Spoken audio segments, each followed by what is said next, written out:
The night was quiet, too quiet.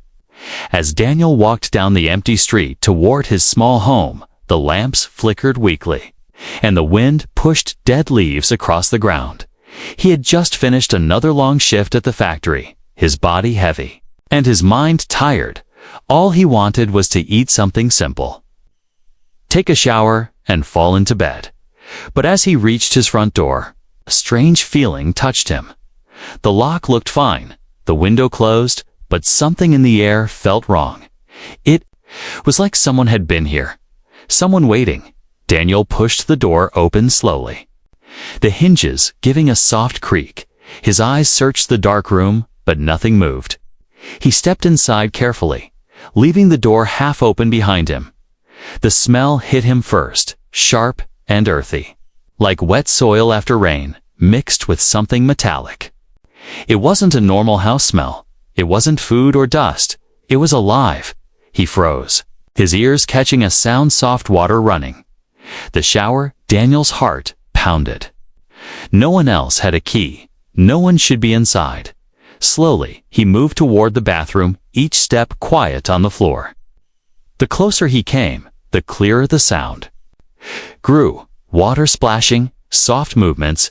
He reached the bathroom door, half closed with steam escaping through the crack. He pushed gently, the door opening with a whisper. And then he saw her, a girl, not human, standing in his shower. Her thin body shaking as cold water ran over her skin. Her hair was long and tangled, sticking to her back. Her skin covered in dirt and bruises, but what caught his eyes were her features, too sharp, too delicate, her ears slightly curved, her eyes glowing faintly in the dim light. An alien, she turned suddenly, gasping when she noticed him, her hands flying up to cover herself. Her voice cracked with fear. "Please, don't throw me out. I just needed to wash. I'm so dirty." Daniel froze. The scene so unreal that for a moment he wondered if he was dreaming. This wasn't a thief. This wasn't a criminal. It was a girl begging to be clean. Her whole body trembled as if she expected him to strike her or call the guards. Instead, he stepped back slowly, raising his hands. I don't want to hurt you, but why are you here?" Her eyes filled with tears, mixing with the water on her face. "I had nowhere else. No one lets me near. They push me away. They call me unclean," she whispered. Her voice was soft but full of pain, every word heavy with shame. Daniel noticed her arms, thin and weak, her ribs showing through her skin. She hadn't eaten well in a long time. She was surviving on fear and scraps. He wanted to ask more, but the fear in her eyes kept him silent. She was not dangerous, not violent, just desperate. The water in the shower sputtered, turning cold, yet she didn't step out. She bit her lip, hugging herself, whispering again, "Just let me finish, please. I'll leave right after." Daniel stood there, torn between suspicion and compassion. His mind shouted warnings. Helping aliens like her was trouble, dangerous even. But his heart whispered something else, something human. She was dirty, scared, and alone. Yet she still begged for the smallest kindness. A shower, was that really a crime? He nodded slowly. "Okay, I'll let you finish." His voice steady, though his chest was tight. Her eyes widened in shock, as if she couldn't believe what she heard. She lowered her head, water dripping from her chin, whispering again, "Thank you." Daniel stepped back, closing the door halfway, but he didn't leave. He stood just outside, listening, his thoughts heavy. Who was she? Why was she hunted? What would happen if others found her here? The water kept running, washing away the dirt, but not the fear in the air. Daniel knew this was only the beginning of something larger, something dangerous. Minutes later, the shower stopped, silence filling the room again. The girl stepped out, still trembling, clutching a towel she found hanging. Her hair dripped, her skin pale, but clean now. Her scent still strong but softer. She looked at him with wide eyes, unsure if he would keep his word. Daniel took a slow breath, meeting her gaze. "Who are you?" he asked quietly. "And why did you come here of all places?" Her lips trembled as she answered, "My name doesn't matter. I just needed to feel human again, even if for a moment." The words struck Daniel like a blade, simple but heavy. This wasn't just about dirt or showers. It was about dignity, survival, and something cruel that pushed her into the shadows. And as he looked at her fragile form standing in his small bathroom, Daniel realized one thing. Whatever story she carried, it was now tied to him. The night outside was still quiet, but inside his home, everything had changed. Daniel stood in silence, his heart still beating fast. The alien girl clutched the towel. Close to her thin body, her wet hair sticking to her face, her glowing eyes watched him carefully, ready to run if he moved too suddenly. She looked like a bird with broken wings, trapped and afraid. "I won't hurt you," Daniel said softly. Trying to calm her, "You're safe here for now." But his words seemed to confuse her. Safe was not something she understood, not something she expected from a human. Her lips trembled before she spoke. "They all hate me. They all run away from me. Even when I do nothing wrong," she whispered. "They smell me and they cover their faces. They call me filthy. They spit at me. Sometimes they throw stones." Her voice cracked, and she looked down. Ashamed of her own existence, Daniel felt a knot in his chest, an anger rising against people he didn't even know. He pulled a chair and sat across from her, keeping his distance so she wouldn't feel cornered. "What's your name?" he asked gently. She hesitated, as if names were dangerous to share. Finally, she said, "Lyra." The sound soft, like a fragile melody. Daniel repeated it once under his breath. "Lyra," and she gave a small nod. Surprised, he said it without hate. For a moment, they sat in silence. The small clock on the wall ticked softly, and the air between them felt heavy with unspoken words. Daniel studied her thin arms, sharp collarbones, tired eyes. The marks of someone who had been pushed aside again and again. She looked young, maybe in her early 20s if compared to humans. But her soul looked older, scarred by rejection. "Why did you come here?" Daniel asked finally. "There are many houses, many streets. Why mine?" Her fingers gripped the towel tighter, her shoulders shaking. "Because you didn't throw things at me when you saw me outside last week," she said. Daniel blinked, trying to remember. She explained. "I was near the water station, everyone shouted at me to leave, but you just looked at me, and you didn't curse me. You didn't call me names." Her eyes shimmered, a tear sliding down her cheek. "I thought maybe you wouldn't hate me." Daniel leaned back, stunned. He hadn't even noticed her that day, but for her, his small act of not joining the crowd had meant everything. It was enough to make her risk sneaking into his home, enough to believe he might show her mercy. How cruel the world must be, Daniel thought. If silence and indifference were seen as kindness, "You're not dirty," Daniel said firmly. Don't let them make you believe that." But Lyra shook her head quickly. "You don't understand. It's my scent. It follows me. People say it's wrong. Unnatural. They can't stand it." She pressed her hand against her chest, as if trying to hold the scent in. "No one wants me near. Not even my own people. I was cast out." Her words cut deep. Daniel could see how much it hurt her just to speak the truth. He wondered how long she had been alone, wandering streets, searching for a corner to hide. "How long since you had food?" he asked, his voice gentle. Lyra looked away, ashamed. 2 days. "Maybe 3, she whispered. Daniel stood and went to the kitchen. Grabbing bread and a small bowl of soup left from his dinner, he placed it in front of her, and for a moment, she just stared at it, as if it were a trick. Then her hands moved quickly, and she ate with quiet desperation. Daniel didn't stop her. He let her eat, watching silently. Every bite seemed to put a little life back into her. She finished and wiped her mouth with the towel, whispering again, "Thank you." Her voice cracked, her eyes filled with tears. No one had thanked him like that before, like he had just saved a life, but outside the safety of his walls. Danger was growing. Rumors spread quickly in the city, especially about aliens who broke the cleanliness laws.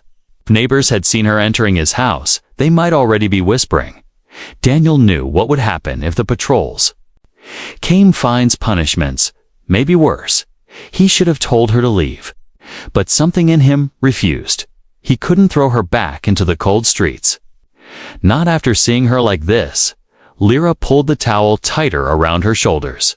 Looking small and fragile in the chair, she whispered, "I will leave soon. I don't want trouble for you." But Daniel shook his head. "You can stay tonight," he said, his voice firm. Her eyes widened, as if she had misheard. "No one has ever said that to me before," she breathed.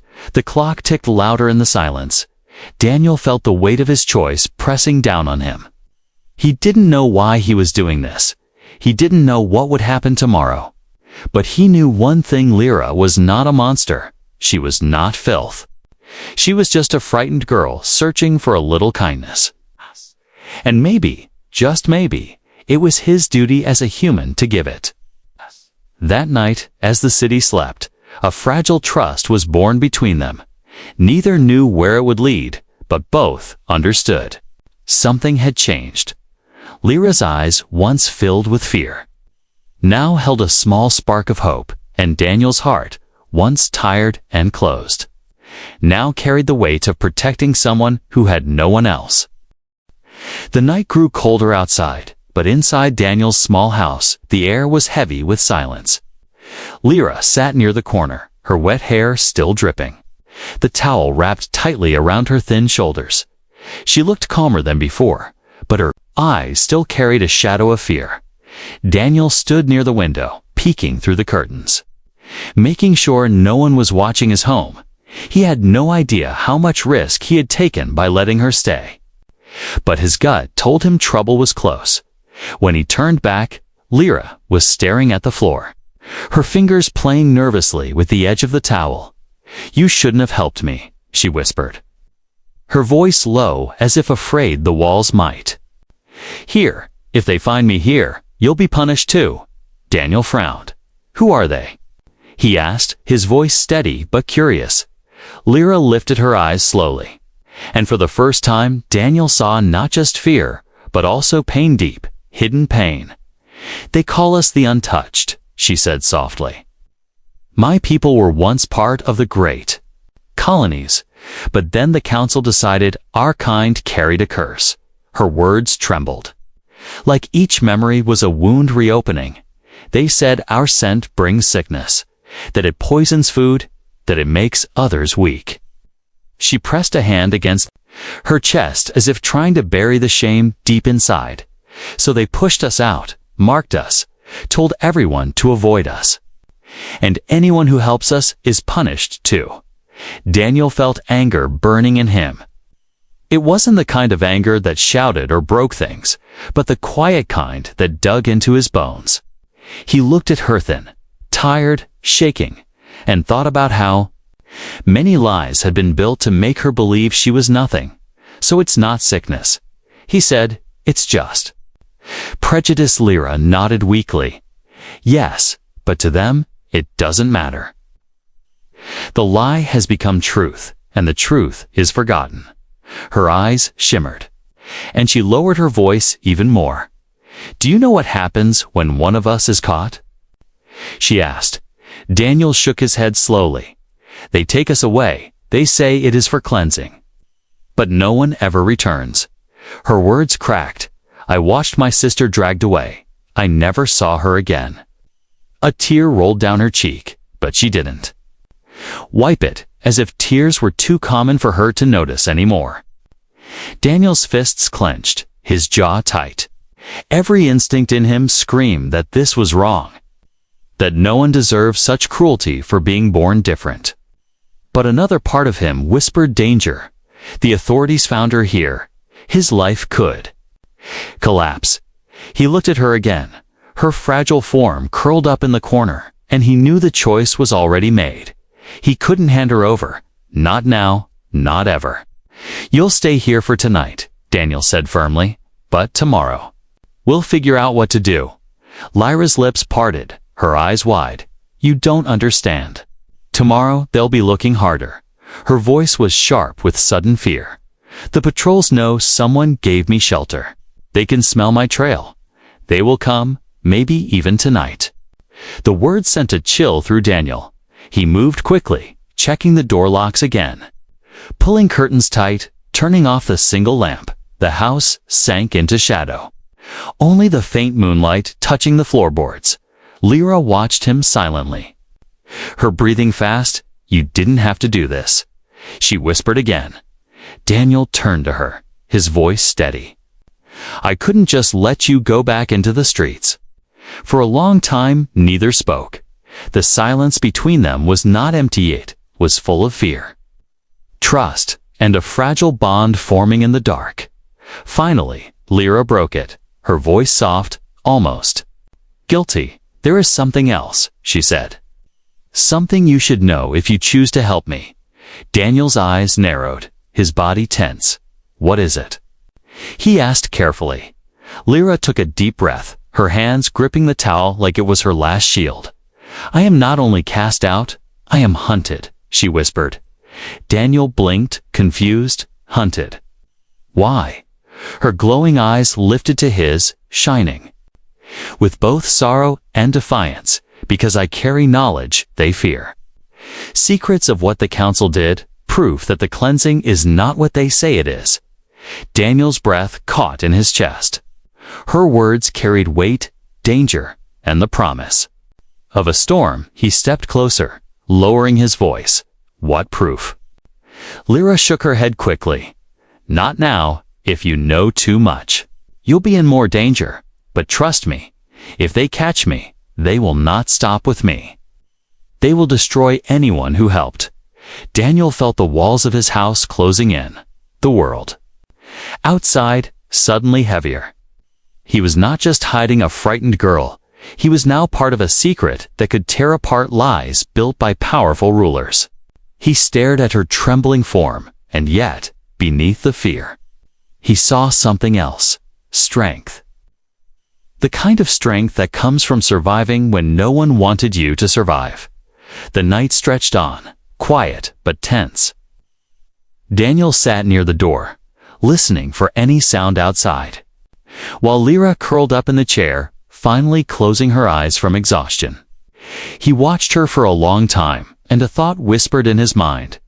This was no longer about pity, no longer about kindness. This was about truth, justice, and a dangerous secret that had found its way into his home, and Daniel knew, whether he liked it or not, his life would never be the same again. The first light of morning crept through the cracks of the curtains. Daniel had barely slept, his body tense, his ears sharp to every sound outside. Lyra was still curled up in the chair, her breathing soft, her face peaceful for the first time since he found her. But peace never lasted long in this city, not for her kind. A sudden knock shattered the silence, sharp and heavy against the door. Daniel froze, his eyes snapping toward the sound. Lyra woke instantly, her glowing eyes wide with panic. The knock came again, louder, followed by a stern voice. "Open up, human." Routine check. Daniel's heart pounded. "The patrol?" He moved quickly to Lyra, whispering urgently, "Hide, now." Her legs trembled as she stood, searching for a place.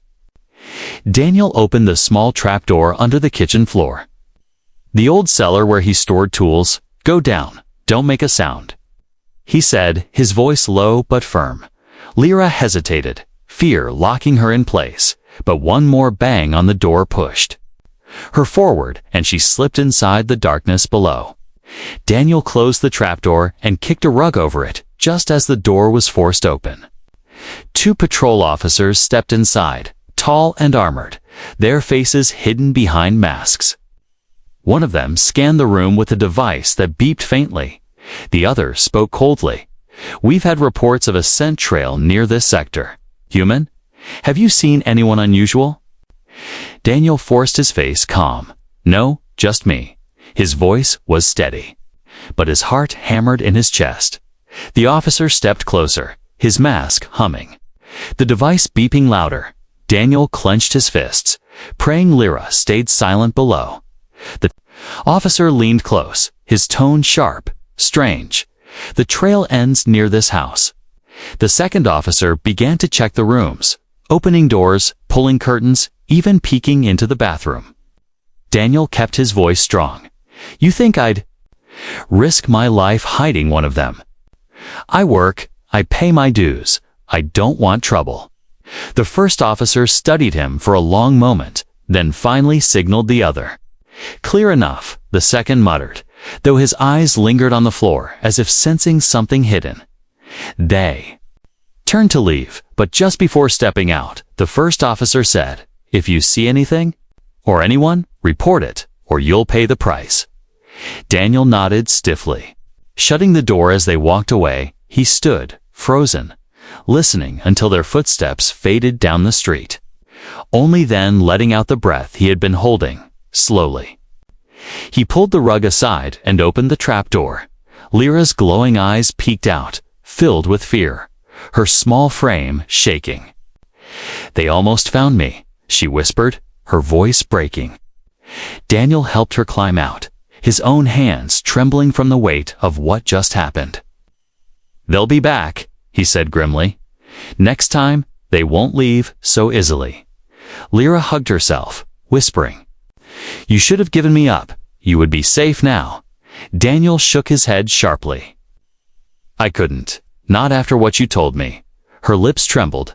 "Then you will suffer because of me." Daniel met her gaze, firm and unshaken. "If I suffer, at least it will be for something right."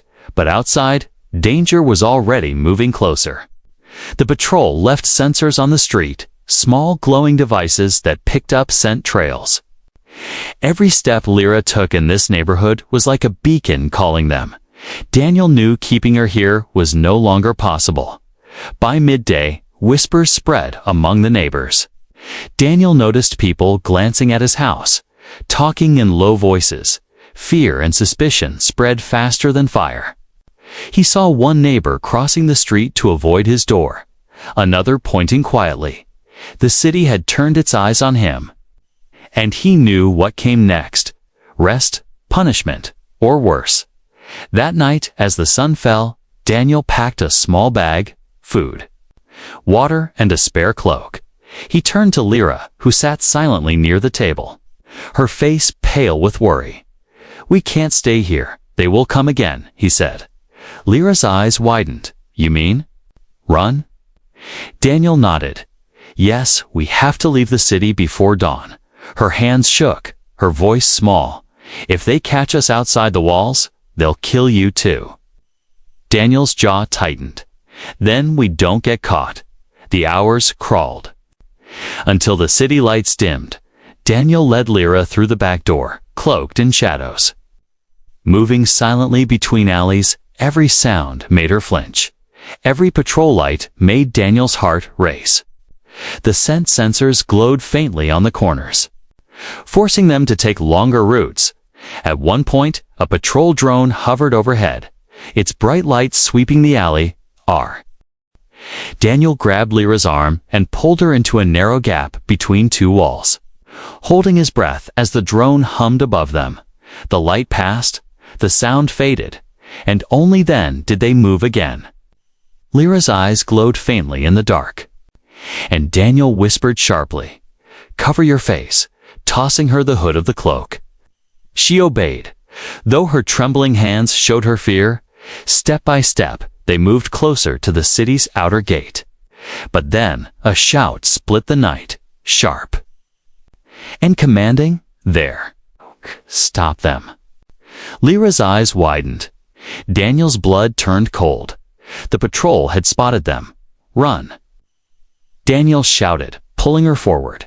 Their feet pounded against the stone.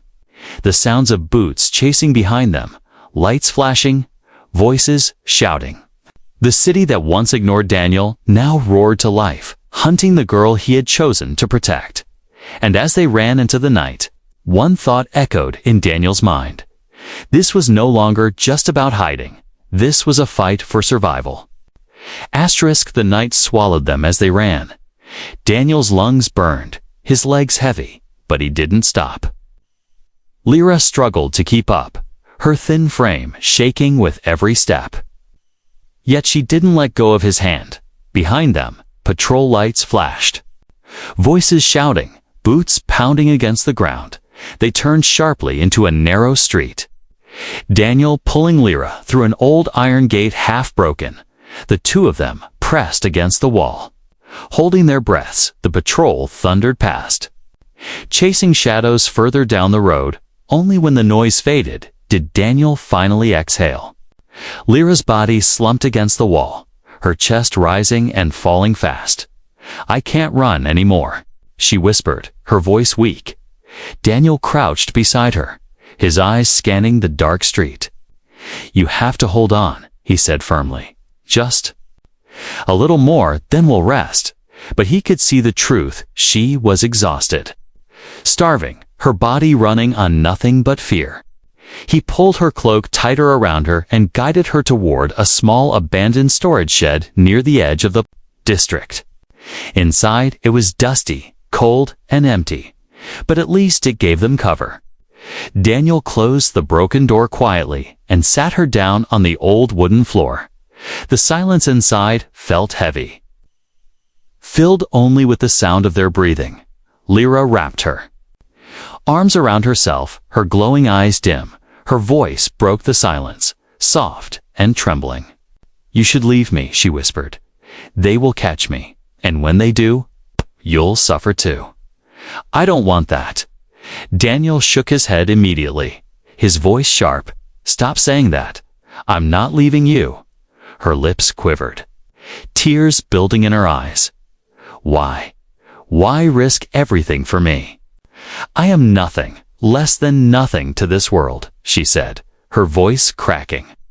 Her hands covered her face, her body shaking with sobs. "I smell wrong. I look wrong. I have no family, no home. No one wants me. They call me filth.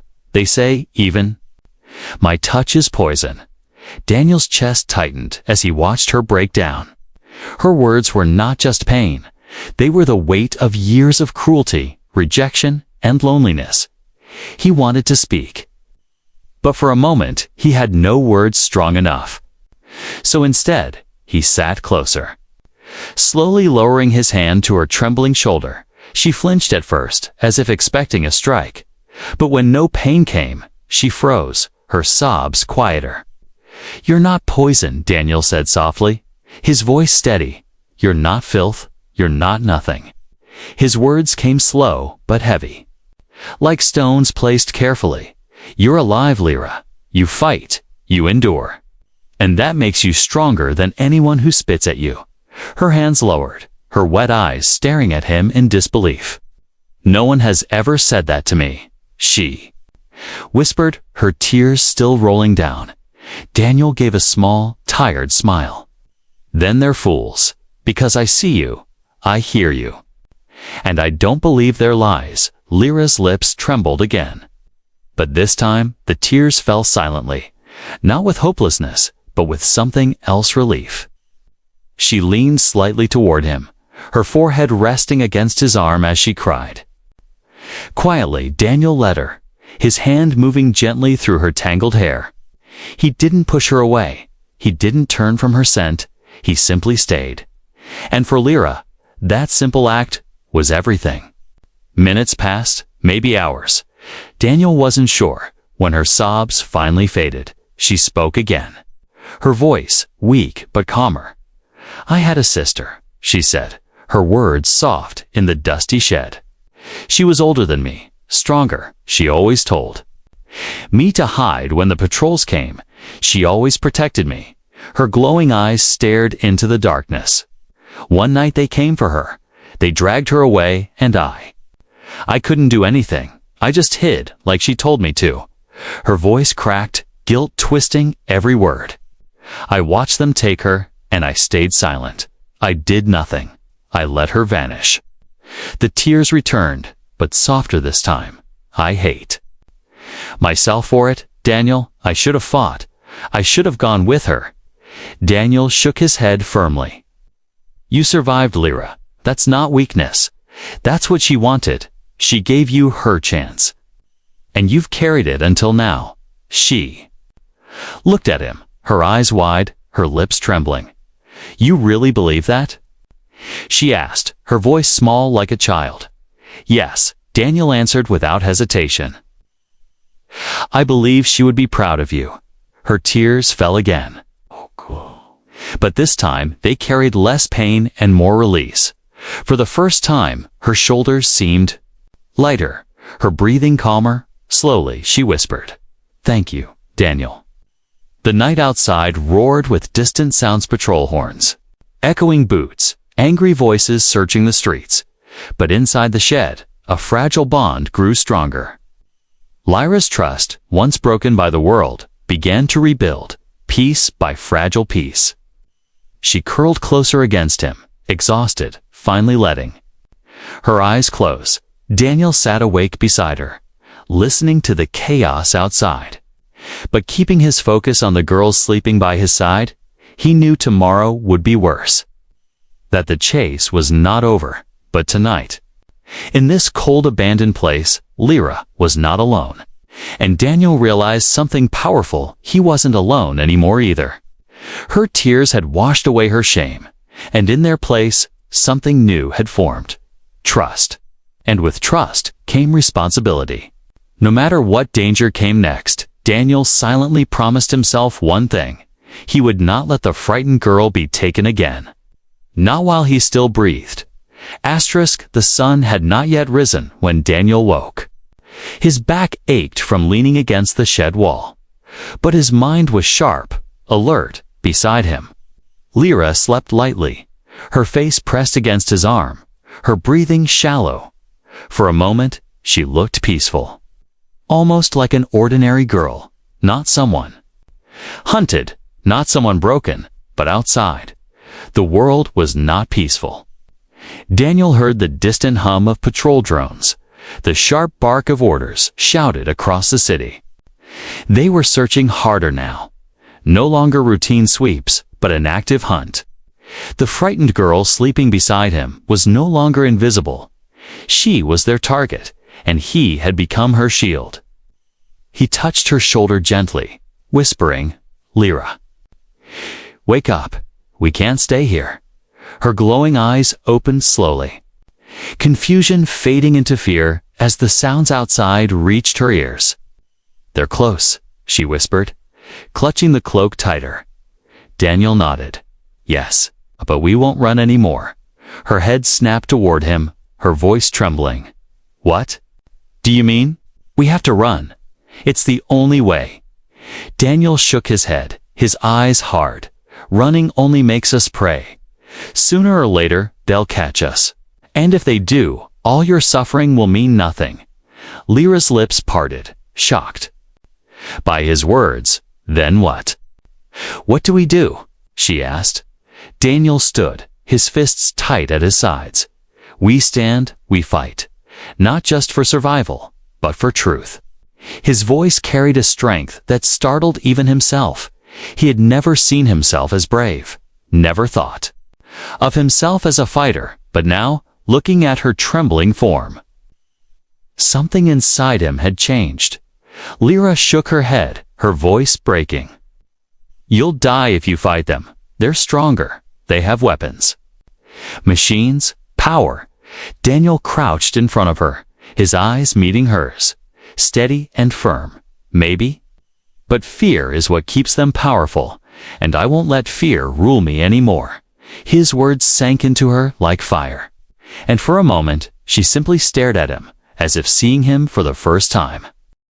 A loud crash echoed outside. The patrol was close. Sweeping door to door, voices shouted orders. Boots pounded the streets, and the air trembled with tension. Lyra's hands shook violently, her voice weak. "They're here.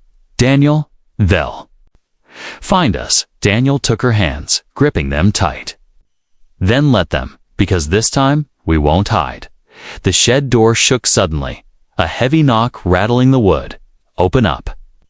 A deep voice thundered, "By order of the council. Open or be force." Lyra gasped, her body pressing against Daniel's arm. Daniel stood tall, his jaw set, his heart racing but his fear buried under anger. The door crashed open, splinters flying, and 2 patrol officers stormed inside, their armor gleaming, weapons raised. The leader's masked eyes fixed on Lyra instantly, his voice sharp. "There she is, the untouched. Step away, human, or be punished as one of them." Daniel stepped in front of her, his body a shield, his voice cold. "She's not leaving with you." The officers paused, their weapons humming. One of them hissed, "You dare defy the council?" Daniel's voice rose, filled with defiance. "I dare because I'm human. And no human should turn away from suffering." The words struck like lightning, and even Lyra gasped, her glowing eyes wide. The officers moved forward, their weapons aimed, but Daniel didn't step back. Behind him, Lyra whispered desperately, "Daniel, please. They'll kill you." But he didn't move, his voice steady like stone. "Then they'll know I didn't bow to fear." The leader raised his hand to strike, but before he could, Lyra stepped forward, her body trembling, her voice breaking yet loud. "Stop. If you want me, then take me. But leave him, he is not guilty. He only showed me kindness." Her words carried both strength and sorrow. Daniel turned sharply, his eyes blazing. "No, Lyra, don't." But the officers froze, their masks humming. Softly as the scent sensors on their belts flickered, one muttered, "Her readings. They don't match the records." The leader frowned. "What do you mean?" The officer checked again, his voice confused. "Her scent is strong, yes, but it isn't poison. It doesn't match the corruption markers. It's different." Daniel's eyes narrowed, his heart pounding. Lyra stared at them, stunned, tears filling her eyes. "You mean?" "I was never cursed," she whispered, her voice breaking. The officers exchanged looks, uneasy. The leader growled, "Enough. She is untouched. And the law says, untouched must be cleansed." Truth or not, Daniel stepped forward, fury burning. In his voice, "Then the law is a lie, and you know it." His shout echoed in the shed. Shaking even the officers for a moment, Lyra clung to his arm, tears streaming down her cheeks for the first time. She wasn't crying from shame or weakness, but from something else, hope. The officers raised their weapons again, but outside, voices grew louder, footsteps gathering. Neighbors had heard the shouting, people crowding near the broken door. Dozens of human eyes now watched as the patrol tried to drag the frightened girl away. Daniel turned to them, shouting with all his strength, "Look, look at her. Do you see a monster? Do you see filth? Or do you see a girl who only wanted to wash, to live, to be free?" The crowd shifted uneasily, whispers spreading, eyes darting from Lyra's tear-stained face to the officers' raised weapons. Fear battled with doubt in their expressions. For the first time, the silence of the city cracked, and in that moment, Daniel knew fear had lost its grip. The air outside the shed grew heavy as more neighbors gathered. Faces lit by lanterns and patrol lights, eyes filled with both fear and curiosity. The patrol officers stood tense, weapons raised. While Daniel shielded Lyra with his body, the crowd whispered, uncertain. Their silence breaking the control the council had held for years. Lyra's glowing eyes shone with tears, her thin body trembling, yet she did not step back. For the first time, she wasn't hiding behind Daniel. She stood beside him, her voice soft but clear, All I wanted was to be clean, to feel human again. But they call me cursed. Unclean, dangerous. Her words carried into the night. Reaching the ears of every person in the street, the crowd shifted uneasily. Some lowering their heads in shame, the patrol leader growled, "Enough, she is untouched. She belongs to thee." Counsel for cleansing, but the officer beside him hesitated. Glancing at the readings on his device again, she doesn't match the markers. "Commander, maybe the stories are wrong," the leader snapped. "The law is not wrong," his voice sharp. But his mask did not hide his doubt. Daniel raised his voice, strong and steady. "The law is built on lies. You know it, I know it, and everyone here sees it now." He turned to the people, his voice echoing. "Look at her. Do you see a monster? Do you see filth? Or do you see a girl who only wanted to live?" The words struck like fire, burning through the quiet fear that chained the crowd. One woman in the crowd stepped forward, her voice trembling. "I saw her at the market once. She never hurt anyone. We were the ones who shouted at her." Another man lowered his eyes, muttering she never fought back. She only begged us to let her stay. Whispers grew louder, spreading like sparks. The crowd was waking, fear breaking. Under guilt and doubt, Lyra pressed a hand to her chest, her tears falling. She whispered to Daniel. "They're listening," her voice shaking with hope and disbelief. Daniel nodded, his jaw tight, his voice rising again. "If she is cursed, then why does her scent not kill me? Why am I still standing? I let her into my house, I let her into my life, and I am not sick, I am alive." The crowd gasped, whispers turning into loud voices. The patrol leader raised his weapon, his voice desperate now. "Silence, all of you. This girl is untouched. The law demands it," but his words sounded weaker, drowned by the voices around him. A man shouted from the back, "If the law is wrong, then why should we follow it?" Another cried out, "We've believed lies for too long." The patrol officers hesitated, their grip on their weapons shaky. They were trained to control with fear, but fear was slipping away. The crowd was no longer silent, no longer obedient, and Daniel stood tall in the center, his arm around Lyra, her glowing eyes watching everything with awe.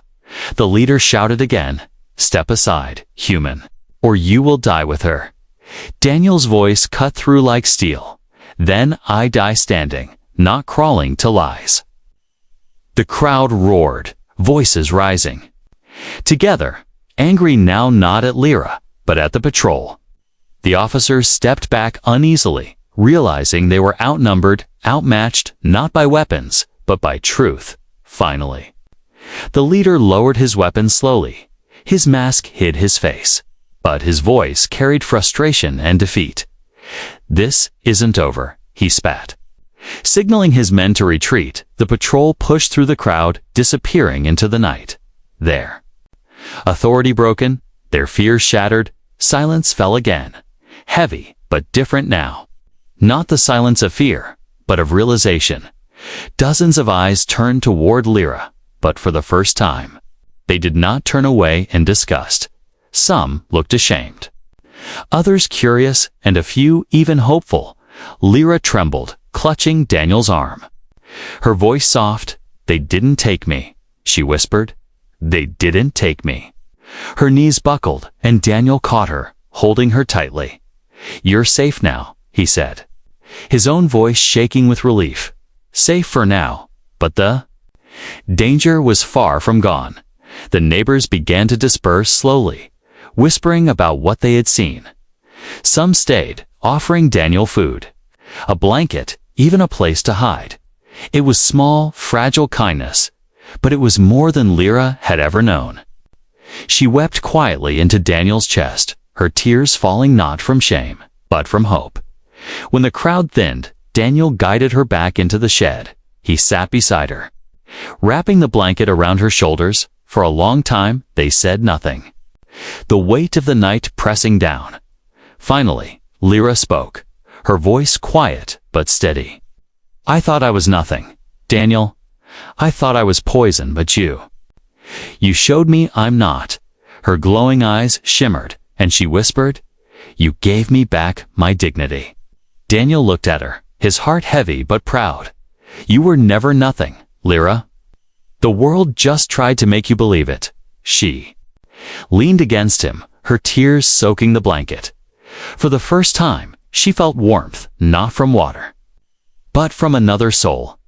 Outside, the city was still dangerous, the councils still powerful, the patrols still hunting.